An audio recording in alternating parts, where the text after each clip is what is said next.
Bismillahirrahmanirrahim. Assalamualaikum warahmatullahi wabarakatuh. Rahayu, rahayu. Kula nuwun sampurasun. Om Swasti Swastu. Namo Buddhaya. Salam Elohim. Salam komplit kepada saudaraku di seluruh tanah air tercinta ini, di bangsa Indonesia yang kaya dengan keragaman, keyakinan, dan budaya. Semoga salam ini mewakili teman-teman semuanya dengan latar belakang keyakinan apapun itu. Terima kasih, jumpa lagi dengan saya Darsuli XD Channel. Buat teman-teman yang sudah like, komen, dan subscribe, semoga kalian selalu diberkati dan diberikan kesehatan jasmani maupun rohaninya. Bagi saudara-saudara muslim di bulan suci Ramadan ini, semoga diberikan kekuatan. Dengan puasa ini semoga imun tetap kuat, iman tetap kuat, juga imron juga harus kuat, dan semoga terhindar dari segala mara bahaya, bencana, petaka, atau wabah yang sekarang ini sedang melanda di dunia. Semoga selalu kuat dan puasanya semoga diterima oleh Tuhan Yang Maha Esa. Buat saudara-saudara muslim, kali ini saya akan mencoba bercerita ya, dongeng. Hidup memang perlu dongeng. Dongeng juga perlu hidup. Maka dengan dongeng ini untuk menghidupkan cerita-cerita dongeng-dongeng yang menyebar di seluruh masyarakat Indonesia. Saya rangkum, saya kemas. Saya akan berusaha bercerita mendongeng, dongeng saja. Terlepas benar atau tidaknya, saya tidak tahu persis, tapi mungkin ada baiknya, ada yang perlu diambil. Silakan teman-teman simak dan ambil baiknya, karena segala sesuatu ini tidak ada yang sempurna. Dongeng-dongeng di masyarakat yang merebah atau cerita-cerita dogma-dogma segala macam, mitos segala macam, semuanya kan itu perlu diteliti dan dipertanggungjawabkan. Tapi dunia peradaban mengobok-obok peradaban, bahkan cerita-cerita, sulit untuk mengetahui pembenarannya. Maka profesor-profesor pun dongeng-dongeng yang ada di ilmuwan-ilmuwan di khususnya dongeng di Indonesia itu masih istilahnya masih banyak mitos ya. Tapi saya kali ini akan mencoba dongeng menurut versi saya terkait dengan masalah Jawa. Jawa. Ya. Saya mohon izin, semoga bisa diambil baiknya ya, dan juga tentunya bermanfaat. Saya bicara kali ini bukan bermaksud untuk menggurui atau mengajari, atau mungkin dijadikan sebuah pembenaran. Bukan. Kalian semua punya filter, bisa menilai, bisa mengambil baik dan buruknya. Baik, terima kasih. Jawa, kalau menurut saya pribadi, versi saya Jawa, kenapa tanah air Indonesia ini disebut dengan Jawa? Jawa berasal dari kata Jawoto. Jawoto ajaran kuno, zaman sebelum ada sebuah peradaban-peradaban kuno di penjuru dunia manapun, Di tanah Jawa Indonesia sudah ada peradaban. Muncul pertama mungkin ya. Muncul pertama kali peradaban di tanah Jawa. Dengan banyak versi ya, ada Wisnu, ada ada Brahma, ada apalah jelmaan-jelmaan. Yang jelas dulu dalam cerita pewayangan, zaman sebelum alam kehidupan diciptakan, sudah ada dalam dongeng. Dunia ini masih dalam cerita-cerita dongeng-dongeng, disebut pewayangan, bayang-bayang, dari hasil imajinasi, pemikiran-pemikiran seseorang mengimajinasikan sebuah kehidupan ini ada di tanah Jawa. Barulah terciptanya sebuah peradaban di tanah Jawa ini, walaupun itu masih dalam sebuah dongeng atau cerita-cerita fiksi, belum ada wujudnya, tapi itu sebuah gambaran yang bisa diambil dan dipetik menjadi sebuah, sebagai manusia orang-orang sekarang setelah itu dalam cerita dongeng, cerita wayang, manusia bermunculan. Nah, akhirnya dalam versi agama, keyakinan, Adam muncul, diturunkan, diciptakan oleh Tuhan, diturunkan ke dunia ya pertama di surga. Nah, untuk tema surga itu nanti kita bahas lagi di sesi yang berikutnya. Kali ini saya akan membahas Jawa turun Jawa Dipa. Nah, ajaran Jawa Dipa ada dari Jawoto. Jawa dari Jawoto, asal kata dari Dewata. Dewa turun membuat tatanan kehidupan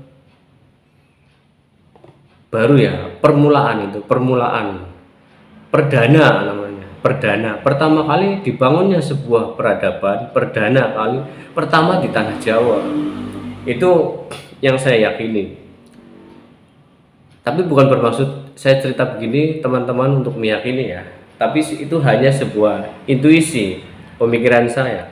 Nah, dari contoh kecil Jawa disebut Jawoto. Terus jadi sudah mempelajari spiritual, kebatinan. Jadi kesadaran murni atau sampai ke guru sejati atau jati diri. Nah, mempelajari jati diri sehingga mengetahui tugas-tugas dan tanggung jawabnya sebagai manusia orang Jawa. Jawa ini tugasnya sangat berat. Bukan mengurusi dirinya sendiri, bukan sekedar mengurusi keluarganya, bukan mengurusin sekup RT RW. Bahkan tanggung jawabnya sangat berat, mengurusi dunia. Luas tanggung jawabnya, dunia besar ada di pundaknya. Karena Jawa kenapa disebut dengan orang laki-lakinya nih, anak-anak yang pria disebut emas. Nah, emas apa hubungannya dengan emas? Emas karena orang Jawa ini punya tanggung jawab yang berat. Jadi mutiaranya dunia ada di emas ya. Contoh dari kecil ya, contoh-contoh kecil. Orang Jawa dulu kesultanan-kesultanan atau kerajaan-kerajaan disebut namanya Raden atau Kertabumi, Pakubumi, Mangkubumi ya, atau disebut dengan sultan-sultan ya, Hamengkubuwono. Hamengkubuwono itu kan, Hamengkubuwono bahasa Jawanya menyangga dunia. Dunia itu dalam genggamannya dan disangga, dijaga, artinya dipelihara. Makanya ada Kertabumi, Mangkubumi lah. Bumi saja dipangku. Dalam emongan misalnya, diemong, diayomi, dilindungi. Nah, tugas orang Jawa melindungi bumi, dunia. Itu makanya dijuluki sebagai emas. Karena orang Jawa ini udah terlanjur jadi orang Jawa.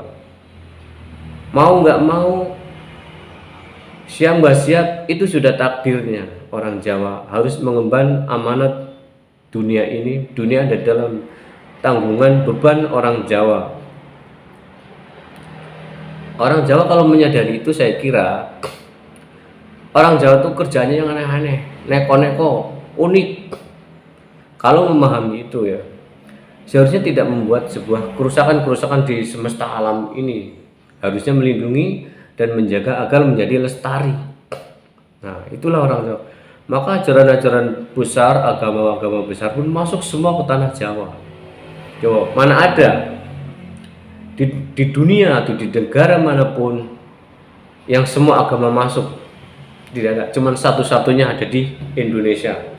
Indonesia ini sebuah peradaban yang sangat besar dan selalu membangun sebuah peradaban di tanah Jawa tidak berdasarkan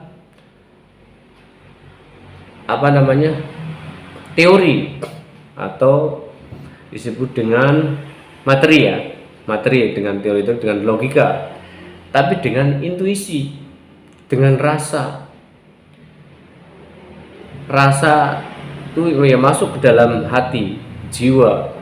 Jadi menjiwai sebuah pemahaman spiritual, kesadaran murni atau guru sejati yang selalu mengaktifkan, istilahnya orang Jawa disebut dengan sedulur papat kalima pancer, itu diaktifkan semuanya sehingga bekerja dengan baik. Alam pemahaman orang Jawa memahami semesta alam ini adalah sesuatu yang makro besar, tapi ada yang skala mikro di dalam diri kita, disebut namanya mikrokosmos atau makrokosmos. Kalau orang Jawa disebutnya dunia alit ya. Nah, dunia alit atau bumi alit itu apa? Diri kita adalah bumi alit, jadi alias dunia kecil ya, dunia alit ya, dunia kecil ada di dalam diri kita. Jadi sama, tubuh kita akan terjadi sesuatu apapun itu ada hubungannya. Seperti contohnya dunia ini ada sebagai macam fenomena alam sudah mulai tidak bersahabat dengan kita, maka mengancam ke seluruh kehidupan makhluk di dunia ini. Ini karena orang Jawa lupa. Saya kira seperti itu. Apalagi berdatangan berbagai macam agama dari luar ya, masuk semuanya ke sini. Semua itu perang pemahaman, dogma versi ini versi itu tuh campur aduk. Nah, yang repot generasi yang tidak tahu tentang sebuah kesadaran guru sejati, maka akhirnya kacau ya, berantakan, semrawut, kusut, bagaikan benang kusut. Itulah yang terjadi. Padahal guru-guru tertuanya, para spiritual guru sejati yang mencapai sebuah kesadaran murni itu tetap masih ada. Cuman karena sudah kemasukan sesuatu yang baru-baru untuk memberikan edukasi pemahaman yang guru sejati sampai ke ajaran kuno Jawa Dipa itu harus disesuaikan dengan kondisi zaman sekarang. Dikala itu Hindu, Buddha, akhirnya Konghucu, atau nanti akhirnya datanglah ajaran dari Arab, dari Muhammad ya, terus datang lagi dari Israel Palestina yang ajaran Yahudi, terus pemahaman Nasrani banyak paham. Nah, itulah salah satunya Jawa, karena semua ajaran Jawa ini sebenarnya nyambung dengan ajaran-ajaran agama. Karena sesungguhnya orang Jawa dulu pun belum ada tuntunan yang berdasarkan kitab-kitab suci, tapi orang Jawa pun sudah memahami itu tadi jati dirinya. Maka di dalam hadis Rasulullah pun menyatakan, barang siapa mengenal dirinya maka akan mengenal Tuhannya. Dalam bahasa Arabnya, man arafahu faqad arabahu rabbahu. Itulah cara Arabnya, dikutip dari hadis Rasulullah Muhammad SAW. Jadi bila dikombinasikan, digabungkan dengan pemahaman-pemahaman Jawa, itu sangat nyambung, nyatu, satu irama, satu nada, satu frekuensi. Sekalipun tidak berdasarkan, mungkin orang sekarang menyatakan orang Jawa dulu belum ada nabi, tidak ada rasul di Jawa, ya mungkin kan versi sekarang ya. Tapi sebenarnya mungkin kita wallahualam nggak tahu. Tuhan siapa tahu menurunkan nabi di sini, cuman tidak disebut nabi saja. Karena saya pun meyakini ulama-ulama zaman terdahulu disebut empu. Empu itu tukang pembentuk karakter. Ini besi biasa, ini besi yang memang bagus, ini baja bagus, ini dibentuk, digedip, dibakar dengan api. Itu kan versi sekarang empu seolah-olah pembuat senjata ya. Padahal bukan. Itu ulama yang mendakwahkan, membentuk karakter untuk merubah manusia menjadi baik, supaya ke arah yang terang, jelas, berdasarkan petunjuk-petunjuk ilahi, seperti itu. Jadi empu zaman dulu itu sebenarnya ulama, karena peperangan peradaban ini empu dianggap sebagai pembuat senjata, bukan. Itu pembuat, merubah karakter manusia menjadi manusia sejati, untuk kembali kepada jati diri, kesadaran murni berdasarkan petunjuk-petunjuk ilahi. Dulu tidak disebut ilahi, namanya mungkin disebut dewa-dewa ya, seperti itu. Itu karena berdasarkan ilham. Tuh. Kalau orang dulu namanya ilham ya kan, orang sekarang ya. Kalau dulu di Arab sana namanya wahyu. Karena turun kepada rasul, utusan. Kalau di Jawa disebut ya ilham ya, atau intuisi, lebih ke manusia, supaya manusiawi. Nah itu tadi makanya disebut man arafahu faqad arabahu, barang siapa mengenal dirinya maka akan mengenal Tuhannya. Jadi Tuhan itu apa? Yang mengatur alam semesta ini. Jadi kita harus mengatur diri sendiri dan mengatur alam semesta ini. Jadi nyambung kalau menurut saya ya. Kalau orang Jawa menata dunia dengan konsep ilahiyah, jadi rumusnya cuma ada 3, ilmiah, alamiah, ilahiyah. Nah itu 3 rumus itulah. Nah puncak konsep yang terbaik itu adalah secara ilahiyah. Jadi orang dulu juga sudah memahami ilahiyah, itu sebuah konsep ilahi yang dari Tuhan berdasarkan ilham atau petunjuk. Karena dulu sebenarnya belum ada di kitab suci seperti zaman Zabur, Taurat, Injil, Al-Quran. Nah sebenarnya sudah ada titik-titik terangnya dalam cerita-cerita dongeng, cuman itu belum dirangkum.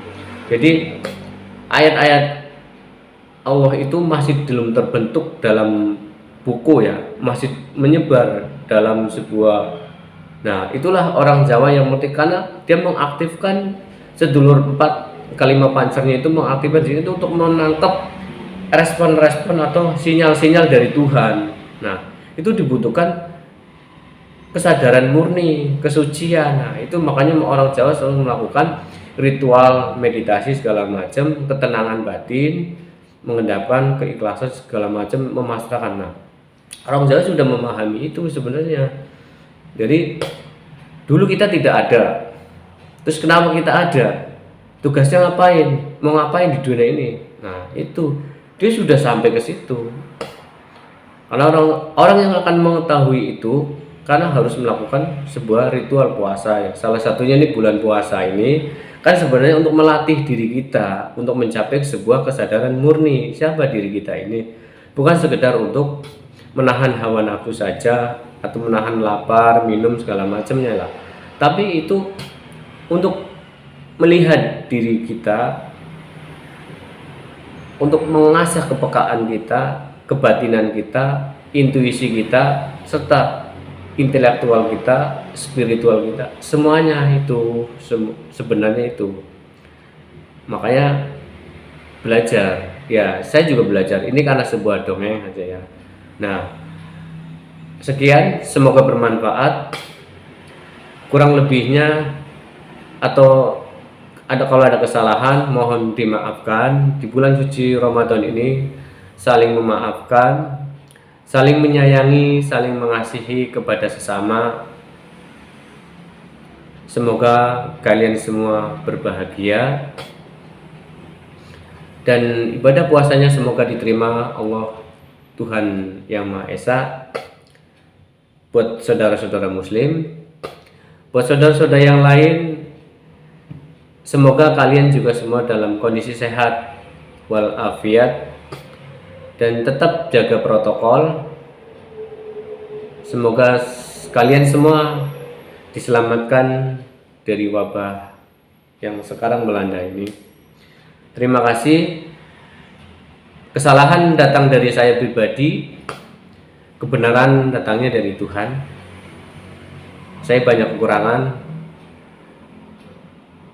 rendah pengetahuan, dan bodoh dalam ilmu. Terima kasih. Wassalamualaikum warahmatullahi wabarakatuh. Hum swastiastu. Salam Elohim. Rahayu rahayu. Matur suwun. Terima kasih banyak. Dadah.